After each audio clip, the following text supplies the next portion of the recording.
What's going on, everybody? This is John Jake Gaming on the mic here, coming at you with a brand new episode of the NCSL Sim League Dynasty here on College Football Revamp, the most recent college football game.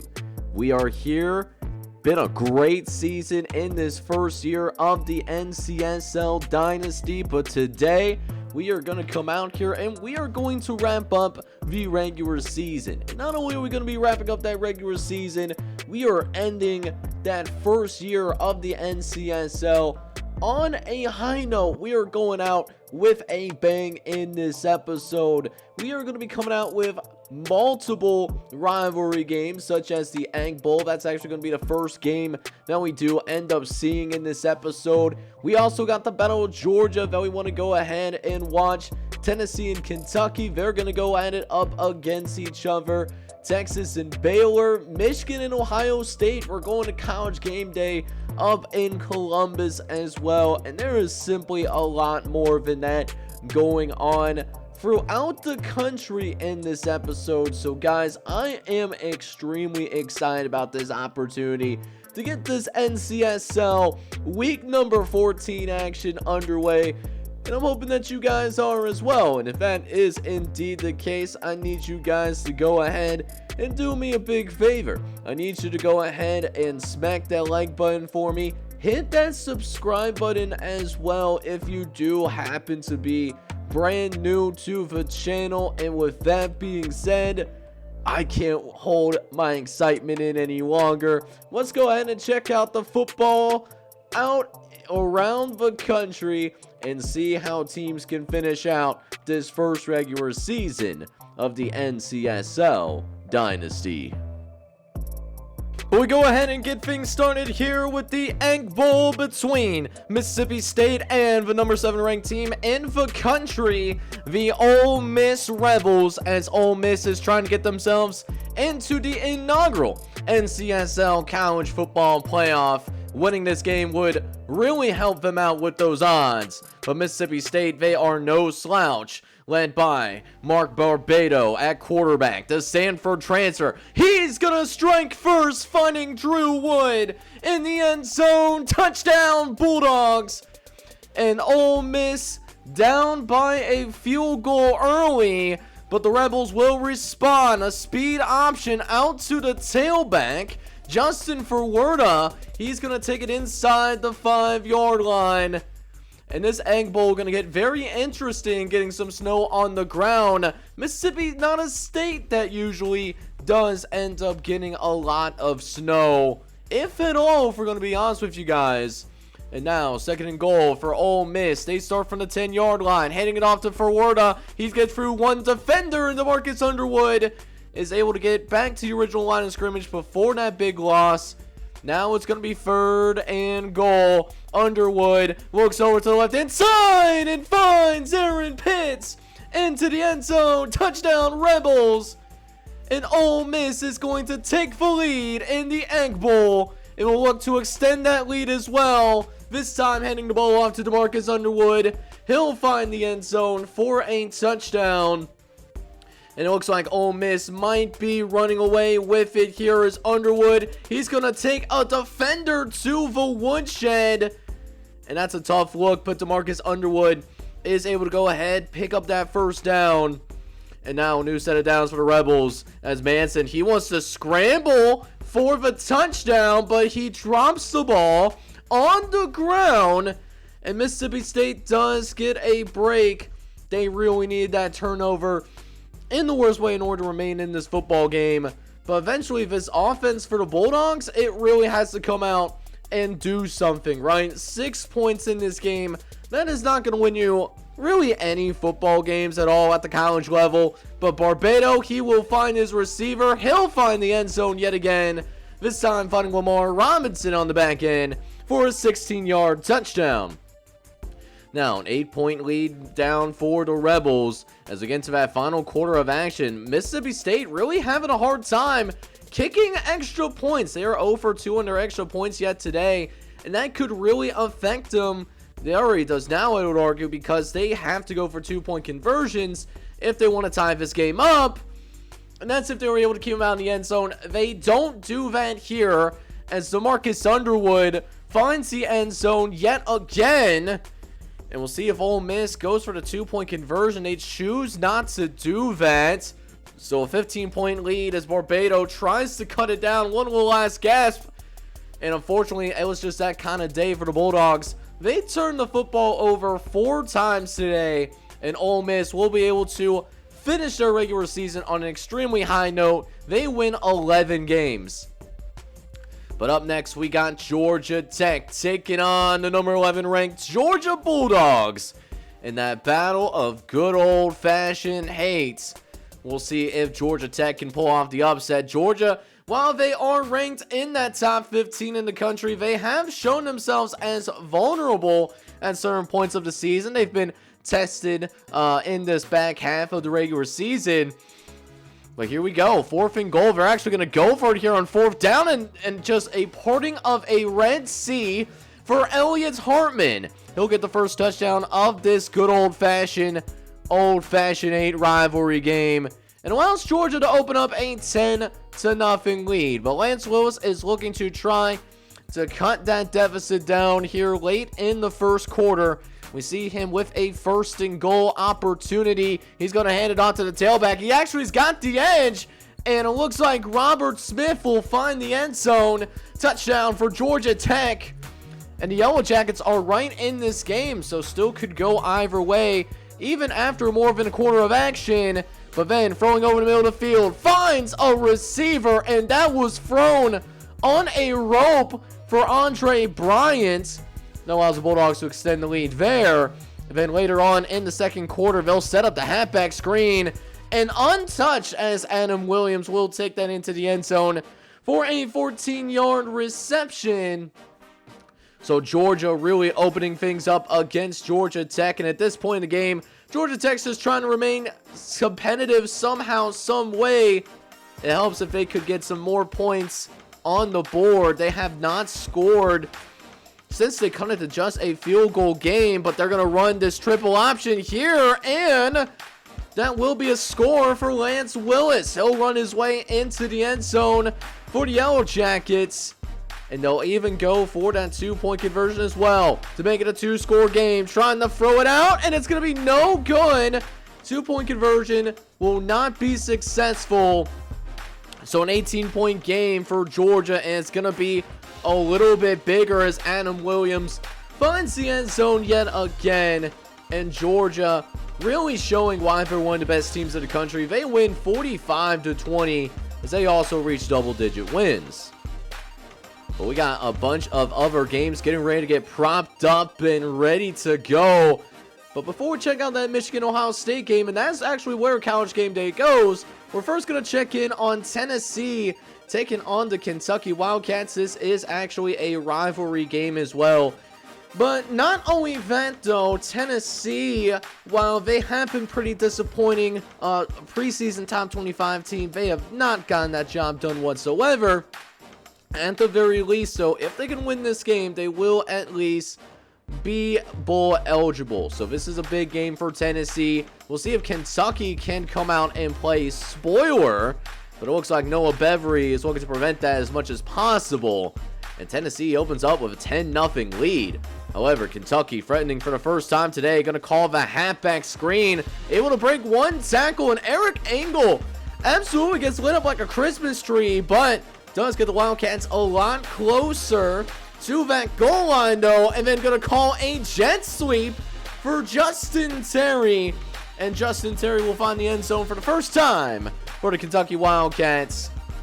And it was a very close game up and down over the course of this, Music City battle. But, well, go into overtime, though, and Kentucky will actually take their very first lead of this game. So they'll have the lead, but before we check in on how that game ends, we do get our first studio update of this episode, and boy, did BYU blow out Colorado State to send a message towards the end of the season. BYU wins 52-17, and BYU gets to 7-5. But look at this other studio update score. This is an absolute shocker. Buffalo Buffalo was not playing for anything other than pride, and they're going to take down the number 15 ranked team in the entire country, the Nittany Lions, as the Bulls stun Penn State 20-14. Wow, that's insane. But Tennessee has to score a touchdown in order to keep this game alive. They're going to start out by running the ball up the middle, and this has some room to scoot inside the 10-yard line. Noah Beverly getting that carry there. And now in the goal line, but going to a 4th down conversion. Tennessee must score, and they do. Lamar Washington finds the end zone, and it goes into triple overtime.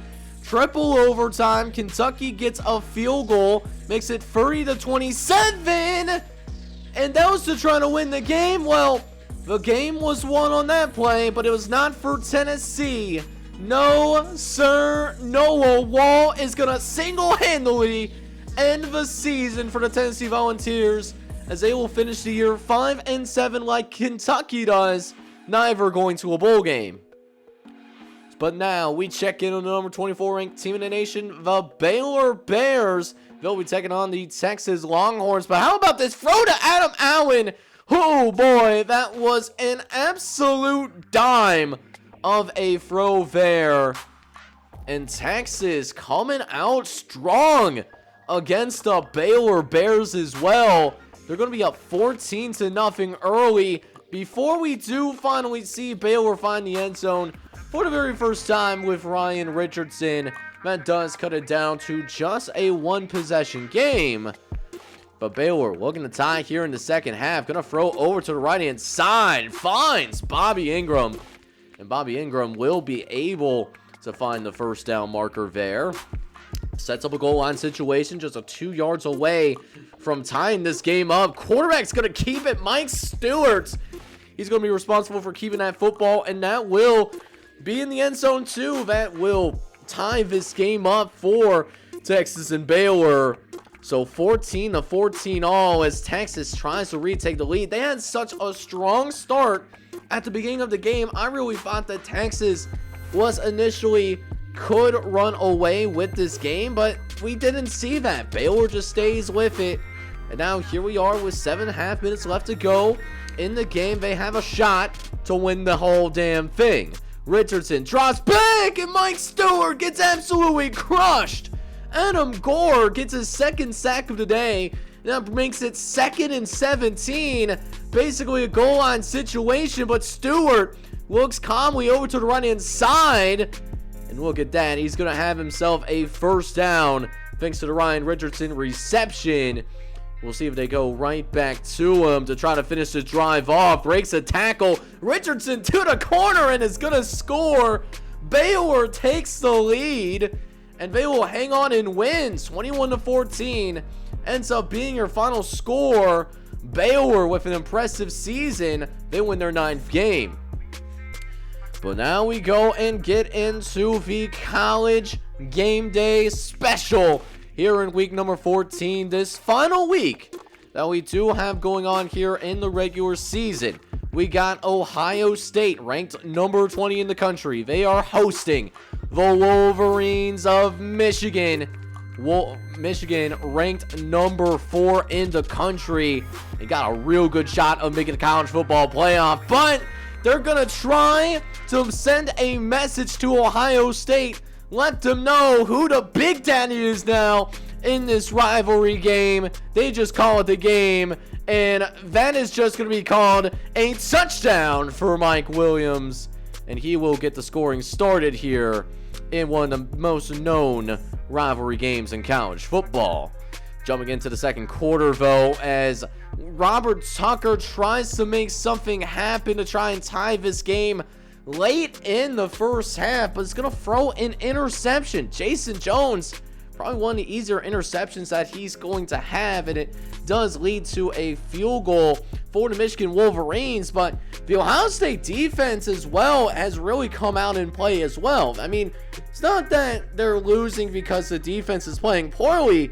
It's actually the opposite. This defense is actually doing a pretty good job, all things considered, right? And so good of a job that they actually get yet another interception. They get yet another interception on Mike Stewart. This one being Patrick Johnson getting the INT.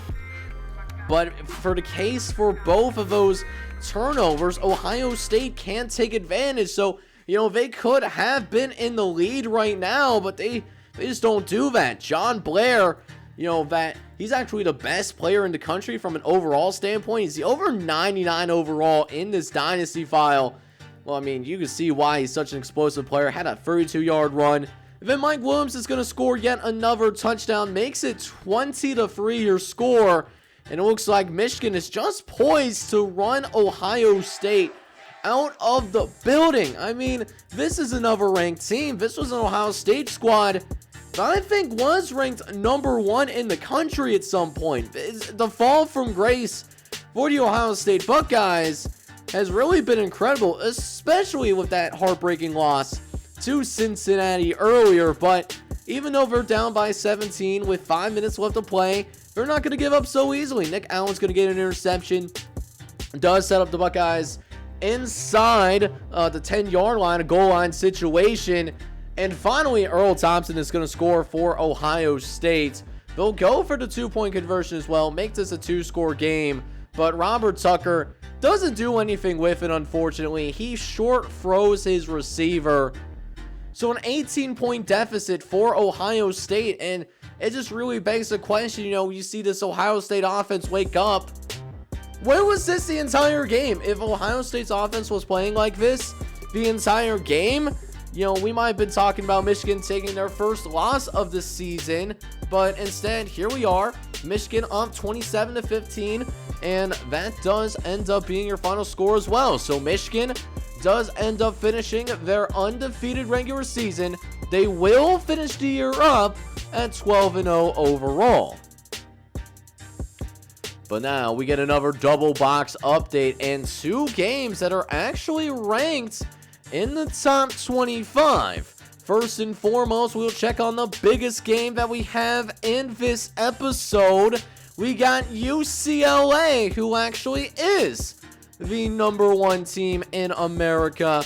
They will be playing the number 6 ranked USC Trojans in a big game here, not only for the national conversation, but for the Pacific Conference ramification as well. Whoever wins this game will be playing in the Pac-12 Championship, likely as the host of the Pac-12 Championship, but it is going to be all or nothing, it seems like, as Chad Black throws a beautiful ball, sets him up for 28 yards. But then, late in the first quarter, though, trying to finish off the drive, looks over the middle, but just a leaping grab for USC. How about this play? That was insanely incredible, and allows USC to build a little bit of a lead, up 6-0. But then here comes UCLA. Here are the final moments of this first half. Still looking for their very first points of the game, by the way. We'll see if it finally happens for him here as Jude throws to the right-hand side. He's going to find Rob Townsend in the end zone. And after a successful extra point, UCLA will actually have the lead, but a very defensive game. Not something that I thought we would see in this UCLA-USC game. I thought we would be seeing a whole lot more points at this part of the ball game, right? I really thought that's something that would happen, but looks like those points are starting to happen as both offenses are beginning to come alive a little bit, particularly this UCLA offense. We're finally getting to see them wake up a little bit and, kind of seeing why they are the number 1 team in the country. They are handling this environment at the Rose Bowl Stadium pretty well, actually. But USC, they might be messing around and tying this game, as we will get a 72-yard touchdown from Freddie Warren.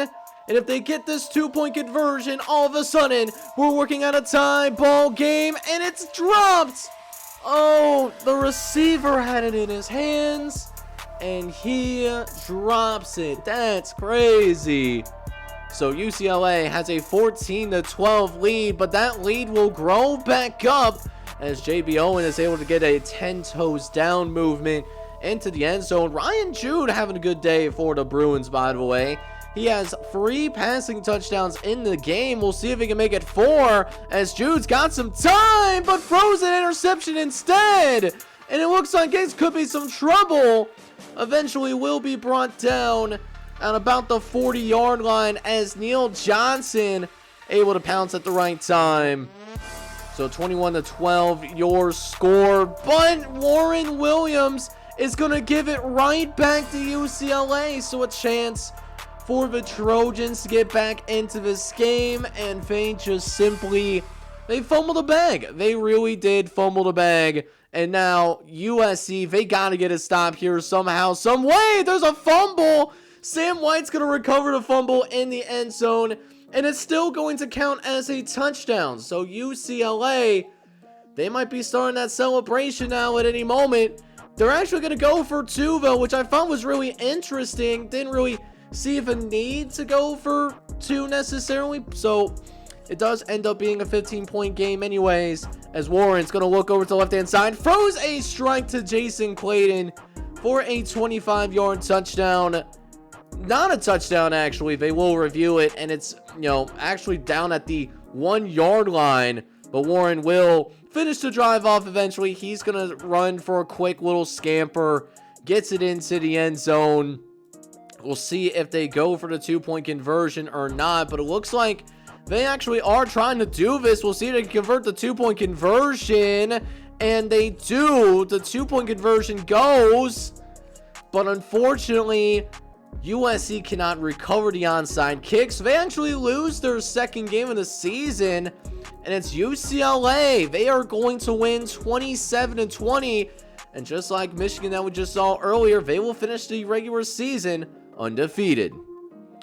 Now, for the other top 25 matchup that we did have scheduled around this time, we go to the exact opposite side of the country. We are going to go ahead and now watch LSU take on Arkansas. This game also has extremely high implications as well. Whoever wins this game will be in the Sun Belt Championship to take on Ole Miss. They did clinch earlier in the season, and it looks like Arkansas early on, they are a team that wants to go more so, able to force that fumble, and this was the general tone of the game. A very defensive-minded game. Neither team spending any time getting into the end zone at any point, at least here in that late in that third quarter. Maybe Arkansas can go ahead and punch it in here with less than 6 minutes left to play in the game. But 3rd and inches is actually another interception. You gotta be kidding me. It's the true freshman Brad Skinner. Brad Skinner's gonna get the interception, and it keeps LSU alive. Their season hopes and dreams, they're still in it. Dropping back, LSU looking for the lead. They're gonna get it. Clayton Stevenson's going to score, but an even more masterful drive by Anthony Williams when they needed it the most. And LSU wins 10-9, an ugly game, but LSU will be playing Ole Miss in the conference championship. But a couple more games getting ready to go off. We got the Iron Bowl, another top rivalry game in all of college football. But before we jump into all of that stuff, we get a couple of updates. First and foremost, we got Rice. Houston was playing with their food, and they paid the price for it. But Army also beats Boston College. So Army's going to remain in the top 25 for now. Speaking of teams that are not in the top 25, though, both of these teams are actually not. Alabama and Auburn, they are both 6-5. So very kind of disappointing seeds, especially for Alabama, who did start off as a top 25 team in this season. We'll see who can come out on top here for this Iron Bowl game as we get to under 2 minutes left to play. Auburn trying to get a 2-minute drive going, and that's a perfect way to do so, picking up a good chunk of yardage there, and then getting out of bounds shortly after that as quarterback shows a lot of patience, but eventually just goes to run for it. Derek Alexander picks up a good chunk and allows Auburn to be in Alabama territory. Later on, Alexander again getting ready to take off, this time getting chopped down at the 30-yard line. Somebody got them keys out. They are on a drive now. Alexander, though, wanting a touchdown, and he's going to get it. Richard West is going to be found in the back of the end zone, and Auburn is going to take the lead as we go into the halftime locker room. And you know the beautiful thing about this Iron Bowl, it remains a very competitive game as, oh boy, that man flew. Josh Maxwell, I'm surprised he's not seeing stars after being flipped like that. And yet, even with that hard hit, Alabama's still going to score later on in that drive anyways. Alabama now looking to take control as the Crimson Tide quickly pulling away. So need Derek Alexander to respond. And they get it. Derek Alexander throws his second touchdown pass of the game. We'll take a break from the Iron Bowl as we get a studio update from around the country. Minnesota, number 12 in the country, they beat the Kansas Jayhawks in the regular season finale. But back to the Iron Bowl as we get to under 2 minutes left to play. Alexander throws over the middle, does find Ben Cantrell for an 11-yard gain, but time quickly not on their side. And it favors Alabama heavy right now. Alexander, though, he's going to throw over the middle yet again. Do they give the touchdown to Leroy Mark? And it looks like they are not giving it to him. I thought there was a chance, but he might have squeaked his way into the end zone. But that was a misconception. So they will run the speed option instead. Thankfully, Roy Gross will find the end zone for them a couple of plays later. But just like USC, they cannot recover that onside kick. And Alabama will hang on and win the Iron Bowl 33-30, an exciting one. But now we'll check in on the Syracuse Orange, who's been a little bit of a media darling. They did not get really any attention at all in the first half of the season, but in the second half of the year, with them playing more top 25 opponents in Syracuse, putting together really a historically phenomenal football season. If they can win this game, this might be the first time in the school's history that Syracuse does end up going 12-0 in a regular season. If that's not completely accurate, let me know down in the comments section. But Syracuse, not historically known as a football school, they're more known as a basketball school. Well, their football school is playing pretty well too. Got a 7-0 lead, and they're gonna get some stops on defense as well. Linebacker's gonna get the interception, and Syracuse looking real good now thanks to the Michael Evans interception. So 10-0 is your score as the Orange look to try to really run Pittsburgh out of the building. And you know, they really couldn't have, but the problem is, you know, turnovers was a little bit of a problem for Syracuse in this game. You would really like to see Jacob Butler hold on to that football just a little bit better, but at least their defense is answering the call at the same time.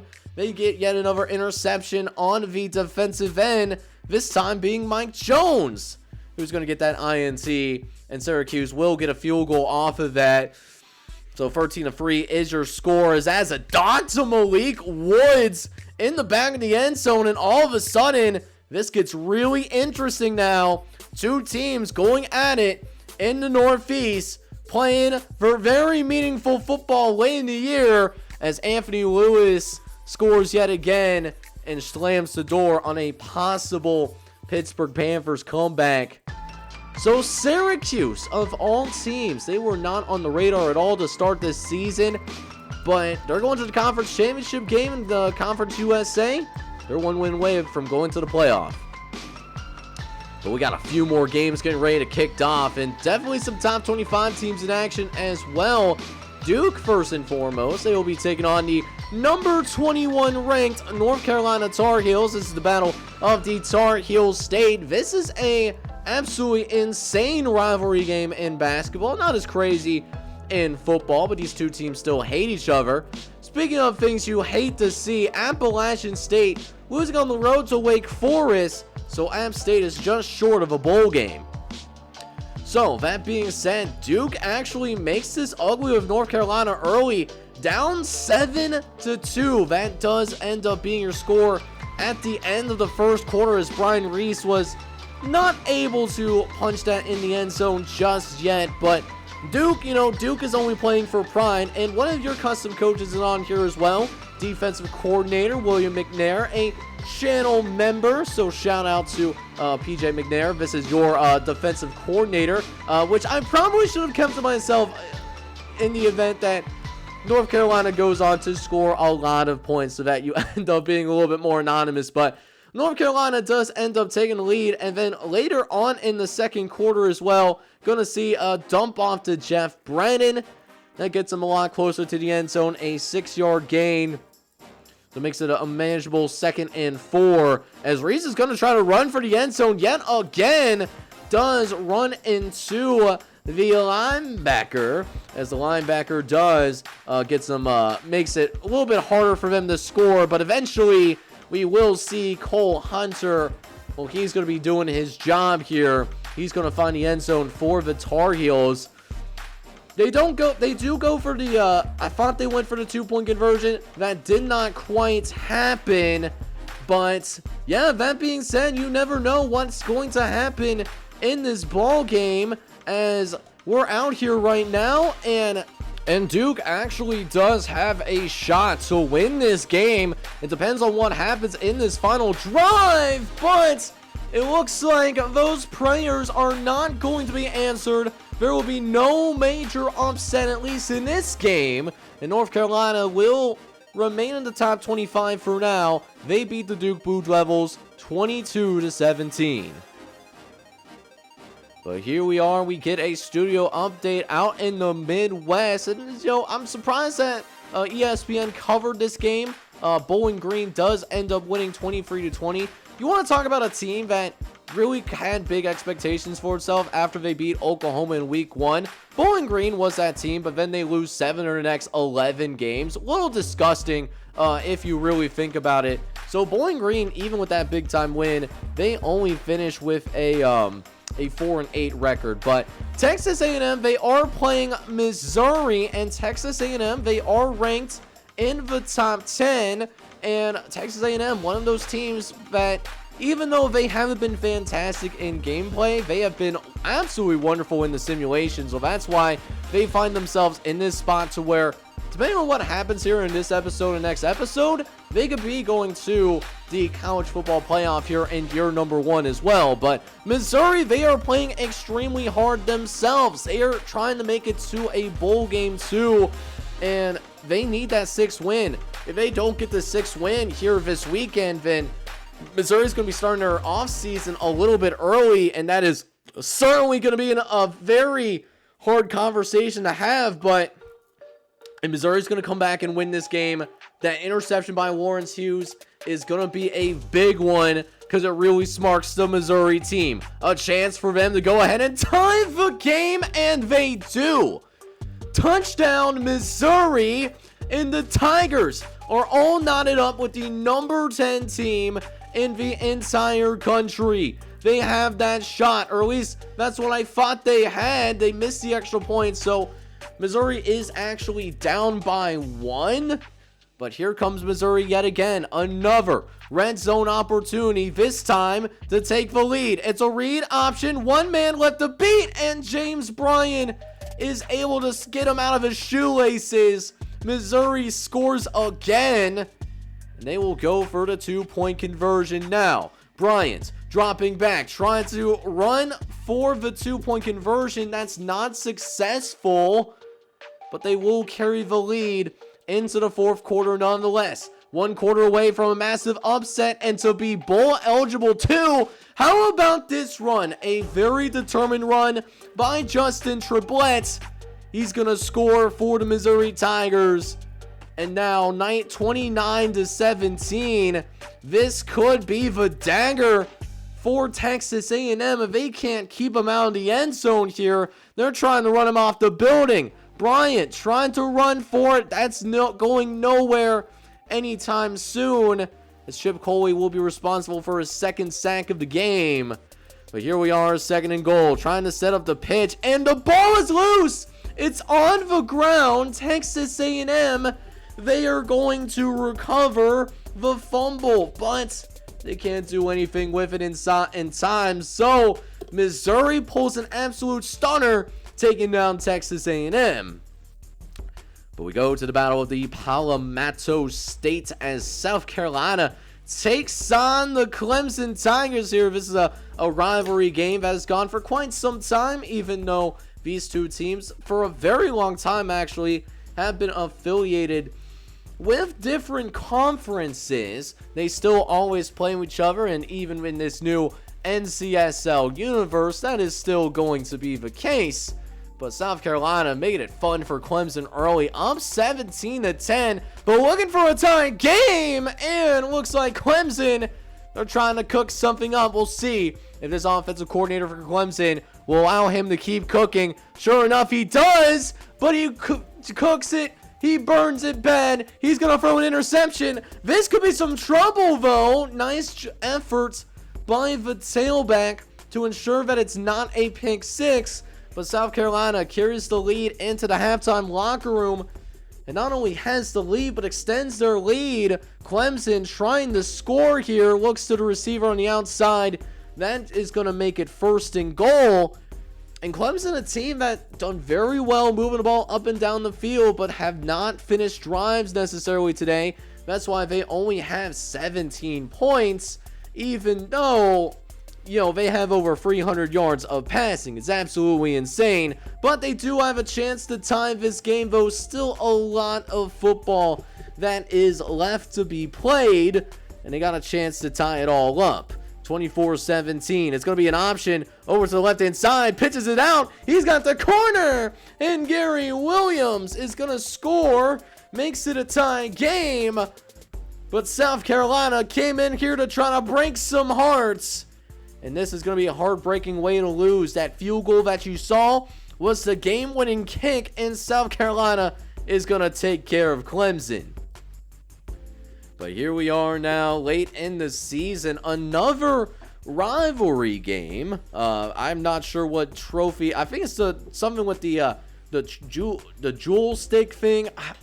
I'm just having an absolute brain fart right now. But Stanford has had a rough time this season. They are 3-8. We did see them beat Oregon State early on in the season, but Stanford has been ravaged over the course this year. They are straight up not having a very good time whatsoever. As Notre Dame, if they don't run Stanford off the field, I would be incredibly shocked. While Notre Dame has also been extremely disappointed, on paper, Notre Dame has the much more talented team. They have the better overall on paper, right? And with this run right here, Ed Turner will hand it off to Jay Brigham, and it's a 21-point lead. So, to be honest with you guys, this is playing out how I thought it was going to play off. And then late in the 3rd quarter happens. Stanford down by 24. This is their senior day. A lot of the seniors on this roster, they are not going on to the NFL or, you know, the XFL or the USFL that is also currently going on as of the recording of this video. So a lot of things, you know, they're playing with a lot of heart here in this last quarter and a half here. They do score a touchdown here to make this a 19-point game, but in the 4th quarter, that 4th quarter gets absolutely spicy. Chris Davis is going to score. He makes it just a 12-point game. And then look at this. Under 2 minutes left to play, and Stanford has a chance to tie this game, and that's a throw. That is a dot to Rowan Hill for a 41-yard reception. Absolutely ridiculous. And they might be coming to an end here. 4th and 19. We're probably getting ready to warm up the buses, but it's another dot to Chris Davis. 30-yard reception. And they got a realistic shot of pulling this off. They could tie the game. Will Stanford do just that? And they got it to Rowan Hill for the touchdown. Oh my goodness. Matt Rouse was feeling himself today. They needed every single point possible. They need this 2-point conversion as well. And I don't know how he got this, but David Brentley, man, he got it. He definitely got that for sure. So 33 all. here in the fourth quarter. Notre Dame's going to try to just throw it up and, see if somebody can come down with it. And somebody actually did come down with it, but not on the Notre Dame side. So we'll end up going to overtime after we honestly I thought I was going to have to super sim through this game. I'm going to be honest with you guys there on that. I thought there was going to be a super sim for this particular game. That did not happen, and now we are looking at overtime. Stanford can take the lead here in overtime, and they do. They actually take the lead in overtime, and now Notre Dame has all the pressure on them. They got to get into the end zone. They're facing a 4th and 14. Throws up the middle, but is well short, and Stanford, down by 24 in the third quarter, comes all the way back and beats Notre Dame 40-33. Wow, that's one of the best comebacks that I've seen so far this season. But we'll see if Miami can avoid falling under that same track. Do have a non-conference game to end the season for the Miami Hurricanes, as they will be taking on Texas Tech, a team that actually was also ranked in the top 25 earlier this season. We saw them play in another rivalry game against Baylor. That was their only top 25 matchup that they had as a top 25 team, of course. But Miami early on just having a hard time getting to the cobwebs, taking care of it and put off, right? Miami, they came out a little sluggish.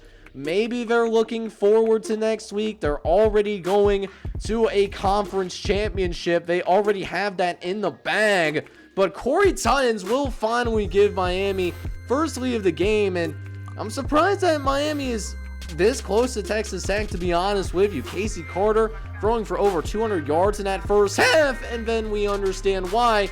Almost ends up as a touchdown somehow. Ends up being recovered by Texas Tech.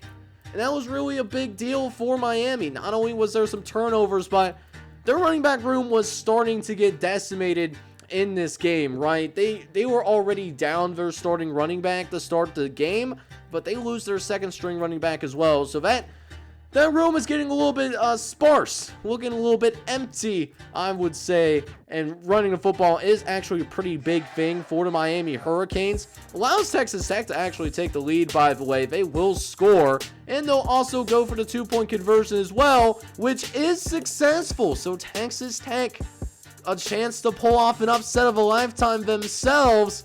They really need Casey Carter to come through in order to avoid that. Going to try to set up the speed option over the right-hand side. And a new running back taking the carries now. That is Jared McBride. He's going to get some carries here in this ball game. And they actually trust him enough to run some Wildcat. And the Wildcat works. Jared McBride is going to score. And that will give Miami the lead right back. Less than 4 minutes left to play. This is to ice the game. McBride running on the outside. He's going to absolutely lit up like a Christmas tree there. But first and goal, and it allows Miami to run out some of this clock.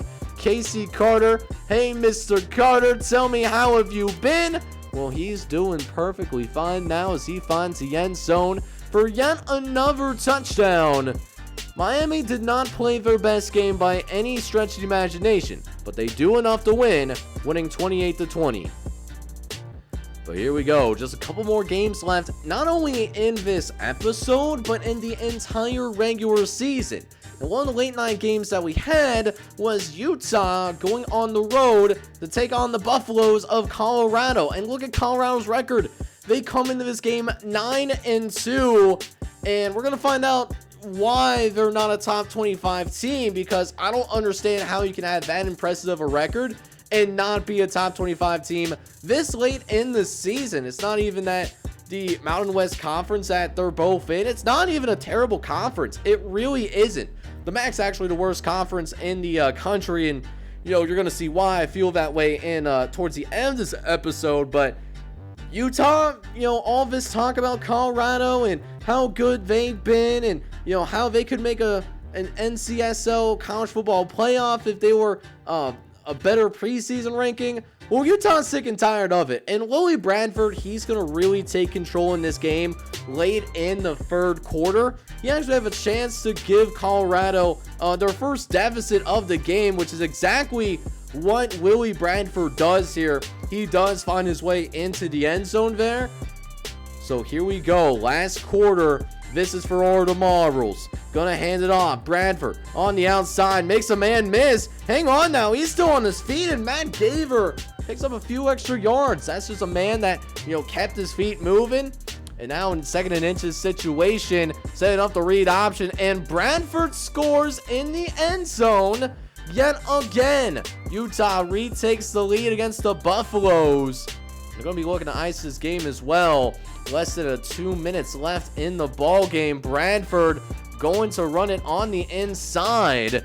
And man, that could be a gut punch as Colorado out of timeout. So Utah, they don't have to run it into the end zone here, but they want to let it be known that they were feeling disrespected in this game. They really did feel some type of way with Colorado getting all this love and affirmation, proving that Colorado actually might be an overrated team after all, as Utah ends up winning and they get the bowl eligibility too.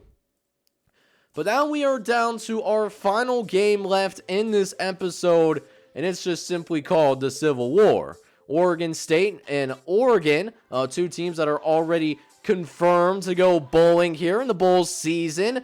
They will be playing up against each other, but the Beavers, they got a chance to maybe cement that a little bit more. It's going to be a tough field to get in. Maybe one in which 6 wins doesn't guarantee you a place in bowl season. Plus, I'm sure they wouldn't mind seeing Oregon fall out of the top 25 completely. And it's been a pretty low-scoring game, actually. 10-0 is your score. Oregon still has not scored in this game. Was surprising to me because in non-conference play, they were moving the ball with reckless abandon, right? But here we are, 1st and goal, as Oregon deals with the blitz pretty well, actually. And then we see Jeff Brady almost find his way into the end zone. Doesn't quite get it in there. And now, looking at a 3rd and goal to make it a field goal game, we'll find Mario Lindsay Vatainen. And we just got a field goal game going into the final quarter of action. Still same score. Again, Oregon State sends the blitz, but you got a wide button naked open man that in Brown, and that's just too easy for Will Flores. So a very close game, a very competitive game, but Oregon will remain at the top 25 after a 4-point win in the Civil War.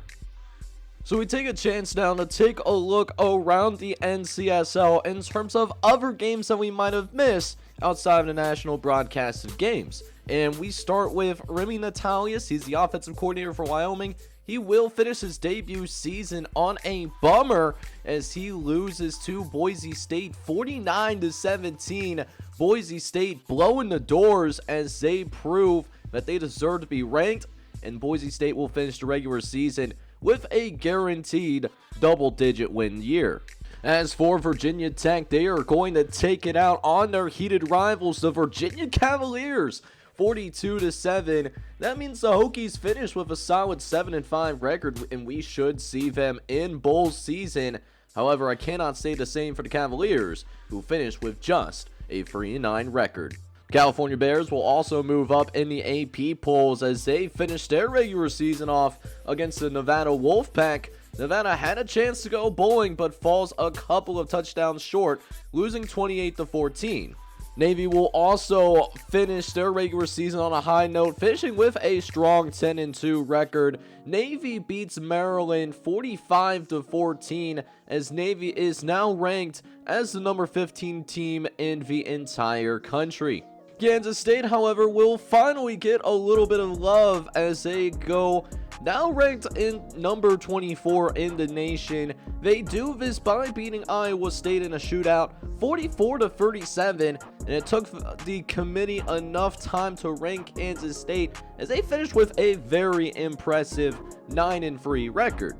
Oklahoma, however, does not have to worry about anti-Oklahoma bias as they get up to number 19 in the country. They beat TCU 45-14, and this Oklahoma team is a team that we should see in the conference championship game as well. Michigan State also does not fool around at all as they beat the Ball State Cardinals 45-24. Michigan State, a team that started off unranked, they're now number 12 in the country, also with a pretty good 10-2 overall record. So we've seen updates on this game throughout the episode, but we did not see what the final score was. Washington does beat Washington State 45-24 in order to win the Apple Cup and also make an appearance in the Pac-12 championship game. UNLV and Utah State, another game that we partially saw over the course of the episode, but UNLV is going to finish the job. They blew out Utah State 52-17. You want to talk about a team that possibly could get ranked at the end of bowl season? UNLV is certainly a team to watch. We also haven't really talked about James Madison over the course of this season, but James Madison finally put together a pretty good year. They're going to finish the season 7-5 as they destroy Florida Atlantic 35-3 while doing so on the road as well. Very impressive win for the Dukes, a former FCS team. Speaking of blowouts, so Charlotte is able to beat Old Dominion 41-10, being that final score ultimately. And Charlotte, this was a team also ranked in the top 25 in parts of the season. They, for the most part, live up to that hype, even though they're not a top 25 team anymore. They're 8-4, and they could be messing around and playing for a conference championship as well. Georgia State will also take the time to secure bowl eligibility in a massive way. They destroy Coastal Carolina 38-7 as the Georgia State Bulldogs.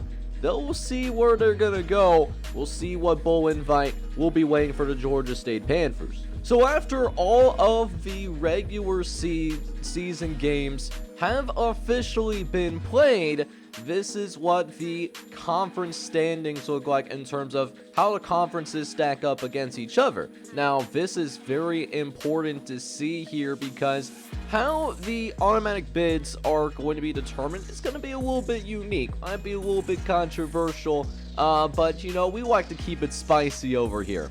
So, as you guys may know, there will be an 8-team college football playoff for the NCSL. Out of those 8 teams that goes to the college football playoff, 5 of them will be conference champions, but it will not be the 5 highest ranked conference champions. However, how it's going to work is the champions of the 5 best conferences, they will go to the college football playoff automatically. So, for example, the winner of the Pac-12 game, because they're the best team, best conference in this game this season, they will automatically get a bid. Conferences that would likely also get a bid as well is the Sun Belt Conference. They're ranked number 2nd with an average ranking of 22.3. Conference USA is right behind them, so whoever wins that championship game will likely go. Along of teams to watch, we got the American Conference. The Big 12 Conference is at number 5, so that is the cutoff. They're at 35.7. Other teams, other conferences to possibly look after, though, is the SEC. They are right behind the Big 12, less than a ranking difference when factoring in the 6 best teams as well. So that could be a conference that could secure that 5th automatic bid. Depends on what happens around the country. ACC is also another conference to watch out for. They're only a couple behind. And then not very likely to see them get an automatic bid. The Big Ten, the Mountain West Conference, and the MAC Conference is seen as the worst conference in the entire country. So that's how it's going to work. So whoever is the top 5 conferences at the end of conference championship season, they will get automatic bids. The other 3 spots will go to the top 3 teams that do not fall into those categories or were non-conference champions from those top 5 conferences. So with that in mind, what we are going to do is we will have every single conference championship here on the channel in the very next episode, and how it's going to work as well to make it as even as possible. Whoever has the best conference record, no matter what conference the school is located in, they will get the opportunity to host at their home stadium. There's no neutral site games for these conference championships. So, with that in mind, we will cook and get things started with conference championship weekend with that MAC championship. Vanderbilt, they do have the opportunity to get bowl eligible. They are sitting at 5 wins right now. Mid-Tennessee State and Western Kentucky both had a chance, but kind of fumbled the bag. Vanderbilt surged. While Notre Dame has all of their wins in conference play, good conference record, but have not done very well outside of conference play. So that's really hurt the MAC conference as a whole. So whoever wins this game, maybe not much on the surface, but Vanderbilt can get bowl eligibility if they can find a way to beat Notre Dame. Then we'll go to the Big 12 championship game, and there's a little bit more at stake. We got Texas A&M ranked number 20 in the entire country. They'll take on the University of Oklahoma, who's ranked number 19, and two teams that are very good, combining for a 19-5 record. Texas A&M will be a slight favorite in this game. Texas A&M, a B+ squad, whereas Oklahoma is a B overall team. But if you look at the stats in the deeper analytics, a lot of that favors Oklahoma. However, we haven't seen Texas A&M very much on national television, so it'll be interesting to see how this game plays out. It could go in either direction. After that, we have the game of the week, the Sun Belt Championship. That's LSU taking on Ole Miss. Ole Miss has only lost one game all season long, but they are undefeated in conference play, though. They will get to host the number 7 ranked LSU Tigers, who did lose a couple of games, but they're the preseason number 1 team in the entire country. This will be an exciting game, one that I certainly cannot wait for, as both of these teams are extremely talented, and it's going to be a really fun one to watch. After that, we got Navy taking on the University of Syracuse. Syracuse, one of 4 undefeated teams left throughout the country.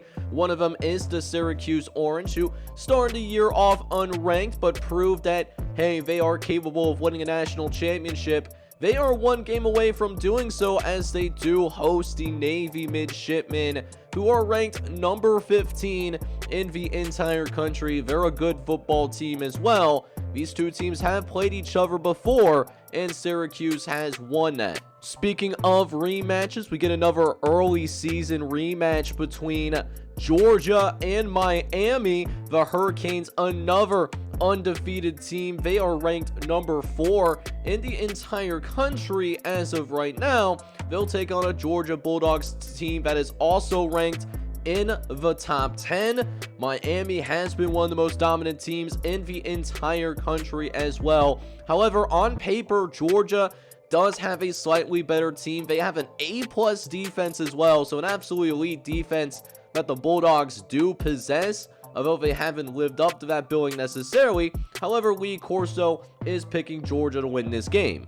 Now, we go to the American Conference Championship. We got Nebraska. Nebraska, another team to watch to possibly get into the college football playoff. They are 11-1 with an undefeated conference record. Their only loss was to Colorado in week number 2. And Colorado, we're going to preview them next, but they'll have to take on a feisty Wisconsin team. Wisconsin likes to be scrappy. Even though Wisconsin may be perceived as a heavier underdog, I would not be surprised if this game was pretty darn close as well in the American Football Championship. Speaking of that Colorado team, I don't know how this team was not ranked in the top 25, because Colorado is 9-3 right now. Colorado is a good team. They are a very good football team. They got to go on the road to Boise, Idaho to take on the Boise State Broncos. Boise State's one of those losses is to USC, and USC, one of the better teams in the country as well. If they're not playing in conference championship weekend, they could find their way into the college football playoffs still. That is certainly a possibility. A lot of teams with realistic shots of getting in. It just really depends on what happens in conference championship weekend. Boise State and Colorado are just about equal, but Lee Corso is going to be rocked with the Broncos in that game. Now, we have the Charlotte 49ers. They will not have to travel very far, as we'll see them go ahead and travel to Chapel Hill, North Carolina, to take on the Tar Heels of North Carolina University. The Tar Heels ranked number 16 in the entire country, but this Charlotte team, also had some national attention. They were ranked in the top 25 themselves, maybe overachieved slightly with that little questionable defense. That defense, only a C+ overall team, but at the same time though, that Charlotte team is ranked in the top 20 in total yards allowed per game, so the defensive coaching is very good. However, North Carolina, they have one of the best offenses in the entire country.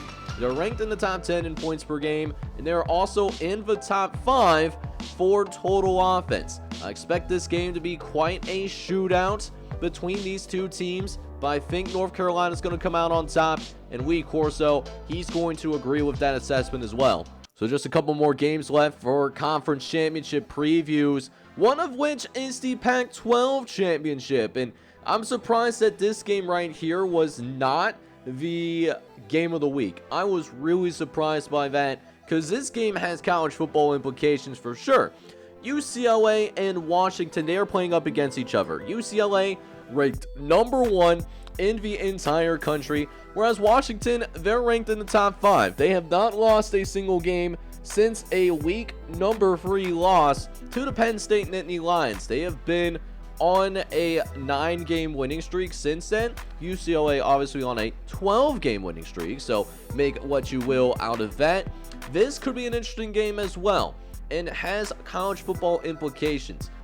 It's very possible to see both of these teams in the college football playoff, especially if Washington finds a way to beat UCLA. If UCLA loses, I imagine that they wouldn't fall very far, maybe to number 5 at the most, which if you're number 5, maybe that's still enough to get in as an at-large. I don't know, but what I do know, it's a possibility that the Pac-12 conference can have 2, maybe 3 teams in the college football playoff. That's not completely out of the question.